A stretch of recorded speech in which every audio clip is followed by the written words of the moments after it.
මේ බලන්න. පොයේ දවසට සිල් සමාදන් වෙන කට්ටිය තුසන්. සිල් සෙට් එක.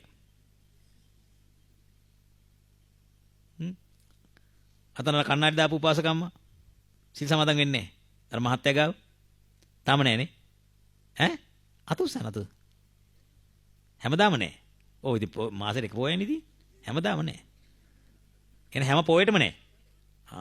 ඉඳපළ ටික ටික කොහොම. හරිද? සිල් සමාදන් වෙනවා. සිල් සමාදන් වුණාම දානේ වළඳනකොට වළඳන්න කලින් මොකද කරන්නේ? කියන මම ප්‍රත්‍යක්ෂ කරන විදිය. මාමේ මටද කිව්වේ? ඈ?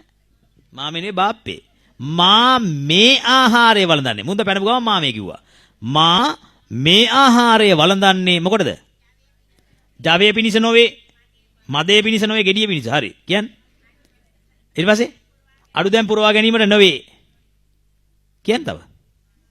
පටිසංකායෝනිසෝ පිණ්ඩපාතම් පටිසේවාමි නේවදවාය නමදාය නමණ්ඩනාය න විභූෂනාය යාවදේව ඉමස්ස කායස්ස තිතියායාපනාය විහිංසූපරතියා බ්‍රහ්මචර්යානුග්ඝාය ඉති පුරාණංච වේදනම් පටිහංකාමී නවංච වේදනන්න උප්පාදෙස්සාමි යාත්‍රාච මේ භවිස්සති අනවජ්‍යතාච පහසු විහාරෝ චාති පටිසංකායෝනිසෝ සිහියෙන් නුවණින් යුක්තව පිණ්ඩපාතම් පටිසේවාමි පිණ්ඩපාතේ වළඳමි නේවදවාය එලිපිනිස නෙවෙයි න මදාය මදේ පිනිස නෙවෙයි කියන්නේ මාන්නෙට නෙමෙයි. න මණ්ඩනාය අඩුතෙන් වසා ගන්න නෙමෙයි. තේරුණේ? ඒ කියන්නේ මොකද සමහර කට්ටිය මෙහෙම නිකන් කාලා පුම්බගෙන අයියෝ මේ පුරුෂයා කියලා මෙහෙම ඉන්නේ. දැකලා තියෙනවද අයියෝ මේ පුරුෂයා? දැකලානේ? ඕගොල්ලෝ කියන්නේ අයෝ මේ පුරුෂයාද? මම එයාකට අයියෝ මේ පුරුෂයා කියලා ලංකට්ටයක් ඇඳගෙන ඉන්නේ. හරිද? අයියෝ ඇඳුමක් ගන්න අයියෝ මේ පුරුෂයා. හරිද? දැන් ඒ වගේ අයෝ මේ පුරුෂයෙක් වෙන්න ඇඟ වඩා ගන්න නෙමෙයි. නේවදවාය නමදාය නමණ්ඩනාය න විභූෂනාය ලස්සන වෙන්න නෙමෙයි. ලස්සන වෙන්න කෑම කනවද? ඔව් ගෑනු අලිගැට peer කනවා කාලා ඉතුරු ලෙල්ල මූණේ ගානවා. ගස් ලැබු කනවා ලෙල්ල මූණේ ගානවා. තේරෙනවනේ? පිවිඤ්ඤ පෙද්ද මෙහෙම ඇස් දෙකට තියාගෙන මමියක් වගේ ඉන්නවා. හරි? එතකොට මොකද තියෙන්නේ? ඒ ආහාර ගන්නව ලස්සන වීම පිණිස. න විභූෂනාය. තේරෙනවද? සමහර කියන්නේ මොකද්ද? ඔය කන්න කෙසෙල් කන්න ලස්සන වෙනවා. එතකොට දැන් සිල් සමාදන් වෙලා සිල් ආරක්ෂා කරන පිණිස කන්න ඕන මොකටද? ලස්සන වීම පිණිස නෙමෙයි. හරිද? පැරණි බඩගිනි වේදනා නැති කරන්න, අලුත් බඩගිනි වේදනා එන එක නවත්තන්න ඒකට කන්න ඕන.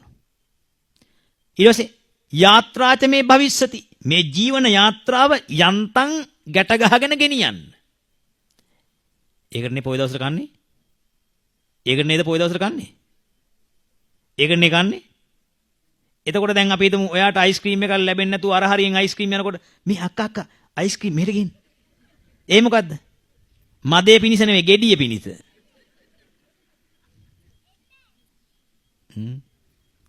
ආගන්න අනිත් එක මෙහන්න ලංකාවේ භාවනා මධ්‍යස්ථානවල පන්සල්වල ආරණ්‍යවල සිල් මාතාශ්‍රමවල බහුතරයක් කෙරෙන්නේ කොහොමද? දානේ වළඳන්න කලින් ඔය වාක්‍ය කියලා මෙලෝ රහක් නැතුව කනවා. තේරෙනවනේ? වළඳන්න කලින් මොකද වෙන්නේ? පැයට කිලෝමීටර 180ක විතර වේගෙන් කියාගෙන පටිසංකායෝනිසෝ පිණ්ඩපාතම් පටිසේවාමි නේවදවාය නමදාය නමණ්ඩනාය න විභූෂනාය යාවදේව විමස්ස කායස දිතියා යාවනාය විහිංසූ ප්‍රතියා බ්‍රහ්මචර්යානුග්ඝායති පුරාණංච වේදනං පටිහංකාමි නවංච වේදනං න උපාදෙස්සම් යාත්‍රාච මේ භවිෂති අනවජ්ජගත පාසු විහාරෝ චාති. ඊට පස්සේ දෙවෙනි නිම වගේ පටන් ගන්නවා. ඊට පස්සේ මතක නැහැ මේ ලෝක හසරක්. ඇත්තටම මොකද්ද වෙන්න ඕන? දානේ වළඳන ගමන් සිහියෙන් නුවණින් යුක්තව මොකද කරන්නේ? ඒ කියන්නේ මේක මේ ප්‍රත්‍යවේක්ෂාව කියන්න ඕන මොන වෙලාවේද? වළඳන ගමන් කියන්න පුළුවන්ද බං? පොල්හොන් කොල්ලෝ පින්නවදම් පස්සේ. හරිද? කියන්න නෙමෙයි හිතන්න ඕන. මොකද්ද?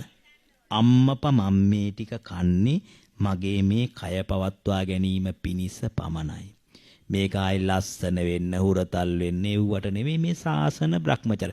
ඔරිජිනල් එක දකිමින් කන්න. කතාව තේරුණාද? ඔරිජිනල් එක දකිමින් කන්න. අගන මං කාලයක් හරිද? දවස් කිහිපයක් විතර මං පොඩ්ඩක් චෙක් කළා. පිණ්ඩපාතේ ගිහිල්ලා පිණ්ඩපාතේදී හම්බ වෙන මොනවද? යෝගට් එක. ඒකටම හලා ගන්නවා. මාළු. ඒකටම හලා ගන්නවා. කීරි. ඒකටම හලා ගන්නවා. කේල් ගෙඩිය. ඒකටම අනා ගන්නවා. දැන් මොකද වෙන්නේ? බලු වමනේ වගේ. අනරුන් දෙක කටේ හැටි. සක්කාය දිට්ඨිය ඒ තර. යකෝ මගේ පාත්‍රයේ තිබිච්ච එක මුගේ කට ඇදුනේ කොහොමද? දැන් මට ඇද උනේ නේ. ඊයලු. ඒ කියන්නේ සක්කාය දිට්ඨිය ඒ තරම් හරිනේ. බාහිර රූපයක් වෙච්ච ආහාර ටික මේ කියනකොටම ඇද වෙන්නේ සක්කාය දිට්ඨිය. අගන් මම විහිළුවට කියනව නෙමෙයි. මගේ රත්තරන් අම්මා හිතන්නේ ඒ තරම් සක්කාය දිට්ඨිය අපේ.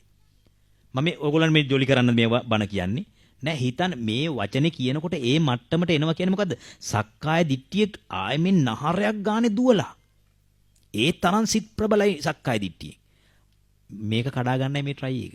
කතාව තේරුණාද? එතකොට මොකද කරන්න? ඔන්න දැන් දාලා ඇනුවා. දාලා අන්නලා මොකද හැන්දෙන් මෙහෙම හොඳට කාර ගාලා දැන් වළඳනවා. වළඳනකොට මට තේරෙනවා මං ගිහි කාලේ හරි පෙරේතයි මොනවටද වේපස් වලට. එන වේපස් හරි මං ප්‍රියයි. ඔයා හිතන්න අර බත් ටික මැද්දෙන් වේපස් රහ දිව ඉල්ලනවා. ඒව කරන්න ඕන මොකටද? ඇත්තට මෙහෙම කාලා බලන්න ඕන මොකද? දැන් වේපස් එක වෙනම කනකොට අපිට තේරෙන්නේ ඒ පෙරේතකම ඒ ගිජු බව තේරෙන්නේ. ඇයි? අපි දැන් ලැබෙනවා කනවා. හරිද? මොකද්ද? අපි ලැබෙන දේ වළඳනවා. හැබැයි මතක තියාගන්න. ඉඳලා හිටලා හරි එක දවසක් එහෙම ආනලා කාලා බලන්න. පොයි දවසට සිරි සමාදන් වෙන ඉඳලා හිටලානේ. හරිද? ලැබෙන ටික ඔක්කොම එකට අනන්න බලන්න. අන්ලිවල කන්න බලන්න. එතකොට තේරෙනවා මොකද්ද? අපි අර කැමති එක කිරි එකත් මේකට දාගන්න. පැණි එකත් මේකට දාගන්න. කෙහෙල් ගෙඩියත් මේකට දාන්න. මම කියන්නේ හරිද? අනිත් අයට පේන්න අප්පිරිය වෙන්නේ පොය පැත්තකට යන්න. ගිහිල්ලා Taman ටෙස්ට් කරගන්න. නිවන් දකින්නට ජෝඩු බෑ. එනයිද සිද්ධාර්ථ කුමාරයා මේ යසෝදරාව තියාගෙන ෆුඩ් බෝඩ් එකේ. රාහුල කුමාරයා තියෙන වල්ගේ පිටිපස්ස එල්ල ගන්න ඕනේ. නෑ තනියෙන් කරන්න ඕන. හරිද? ඇත්තටම ඔයා කරලා බලන්න. එතකොට තේරෙනවා මොකද්ද? මං කොච්චර මේවට ගිජු වෙලා ඉන්නවද කියලා. ඒක කඩා ගන්න. හරිද? ඒක ටික ටික කඩා ගන්න. එතකොට තේරෙනවා ඇත්තටම මම මේක කන්නේ මොකටද? කියන්නේ. කිරි එක දාලා අනනකොටම ඊයා මීයා කියවෙන්නේ මොකද්ද? ඒකට පුදුම විදියට වෙනම කන්න මොකද වෙන්නේ? තෘෂ්ණාව තිබිලා තියෙනවා. අන්නේ තෘෂ්ණාව කඩා ගන්න ඕන මොකද්ද? එහෙනම් මේක. ඕකට කියන්නේ අහගෙන. ඕකට කියන දුතාංග කියලා කියනවා. ඕකට දුතාංග කියලා කියනවා. දුතාංග වලදී මොකක්ද වෙන්නේ? ඒකාසනිකාංගය කියලා එකක් තියෙනවා. තව එකක් තියෙනවා කලූපච්චා භත්තිකාංගය කියලා එකක්. ඒකාසනිකාංගයේදී ඔක්කොම ටික ඉස්සෙල්ලා කඩා ගන්න ඕන. මේ සාමාන්‍ය චූටි කෑලි වලට කඩා ගන්න ඕන. පුතේ ඔය පඩිපෙළ ගාවේ ඉන්න බබාලා කෑ ගහන්න නැතුව පිටපස්ස පළයට යන්න. කවුරු හරි ගිහිල්ලා දරුවන්ට තේරෙන්නේ නැහැ උන් කෑ ගහනවා. හරිද? අහගන්න. දැන් එතකොට මොකද කිව්වේ? මේව හීනියට කඩාගෙන අනා ගන්න. කටින් කඩා ගන්න නැති වෙන වාඩි වෙන්න. වාඩි වෙලා දානේ වළඳන්න. දානේ වළඳනකොට ඔක්කොම ටික එකට අරන්ලා තියෙනකොට Tamanට තේරෙන මොකද්ද? වටේ ඇත්තටම මම මේව තනියෙන් වළඳද්දි මට මේක තේරුන්නේ නැහැ නේ. මාර විදියට මේක තණ්හාවක් තියෙනවනේ. මේ කෑලි වලට මම මෙහෙම කැමතියිනේ. ඒ අස්සෙන් ඔයා හිතනවා අර මහා බත් ගොඩ අස්සෙන් වේපස් කෑල්ලට අවධානය යනවා. දිව ඉල්ලනවා. සිත ඉල්ලන රසය. තේරෙනවනේ? එහෙම බලන්න. එතකොට සක්කාය දිට්ඨි ටික ටික ගෙවා ගන්න ඔයාලට පුළුවන්කම ලැබෙනවා. හරි අපි කැටියෙන් ලියමු. පුරිමා කුසලා ධම්මා නෑ පොඩකින්. මම ප්‍රත්‍යවේක්ෂාව ගැන කිව්වේ ඇයි? ප්‍රත්‍යවේක්ෂාව කියන්නේ මොකද්ද? කරන දේ නුවණින් අවශ්‍යතාවයේ පරිදි අහගන්න. හරිද? මොකද කිව්වේ? කරන දේ නුවණින් අවශ්‍යතාවයේ පරිදි සලකනවා. දැන් ඔන්න තව එකක් කියන්න. ඇඳුම් අඳිනවනේ. ඇඳුම් අඳිනකොට ප්‍රත්‍යවේක්ෂා කරන්න ඕන. මොකද්ද? යාවදේව සීතස්ස පටිඝාතය. සීත නසන්න. අපි ඇඳුම් අඳින්නේ මොකටද? සීත නසන්න. උන්නස්ස පටිඝාතය. උෂ්ණේ නසන්න. ඩාන්ස දැහැලේ බොන මදුරුවන්ගේ දැහැලේ බොන මැස්සන්ගේ විදලේ බොන මදුරුවන්ගේ ඩාන්ස මකස වාත හුළඟින් ආතප අවුවෙන් ආරක්ෂා වෙන්න. සිරින්සප සර්පයෝ ගෑවුනොත් පළු වෙන එක වළක්වා ගන්න. ඇඳුම් අඳින්නේ ඒකට. යාවදේව හිරිකෝපීන පටිච්චාදනත්තා. හිරි කියන්නේ ලැජ්ජ විය යුතු. පටිච්චාදනය කියන වහ ගන්න. උපාසකම්මල ඇත්තටම ඇඳුම් අඳින්නේ මොකටද? ඔය අවශ්‍යතාව ටිකද? කියන බලන්න. ඔය අවශ්‍යතාවය ටිකට නම් එක ඇඳුමක් ඇතිනේ. දැන් අපිට තියෙන්නේ මේක විතරයි. තේරුණානේ? උපාසකම්මල. ඉස්කෝලේ ගාවට යනකොට එකයි. පන්සලට යනකොට තව එකයි. shopping යනකොට තව එකයි. වෙඩින් එකකට යනකොට අලුත් මේක. විකට ඇඳුම් තරඟ වගේ. ඒකෙන් මේකට පයින්න මේකෙන් ඒකට පයින්න පැන යනවා. මේකට මොකද්ද කියන්නේ? multi purpose single item. ගොඩක් වැඩ කරනවා එකෙන්. මේ බලන්න. ෂර්ට් එක. ඔන්න බලගනි කොල්ලෝ. මේ මොකද්ද? ෂර්ට් එක. මේ කෝට් එක. තේරුණානේ? කතාව තේරුණාද? ඇඳට ගියාම දිගෑරියාම බෙඩ් ෂීට් එක. තේරුණාද? කතාව තේරුණාද? ඕන්නම් 4ට නැමුවොත් තුවාය. කතාව තේරුණානේ? එතකොට මේක මොකද්ද? බොහෝ වැඩවලට එකයි. ඕගොල්ලන්ට දැන් අහගන්න. දැන් මම පහුගිය කාලේ ඕස්ට්‍රේලියාවේ ගියා. අරගෙන ගියේ මොකද්ද? පාත්තරේ 3 සිවුරයි.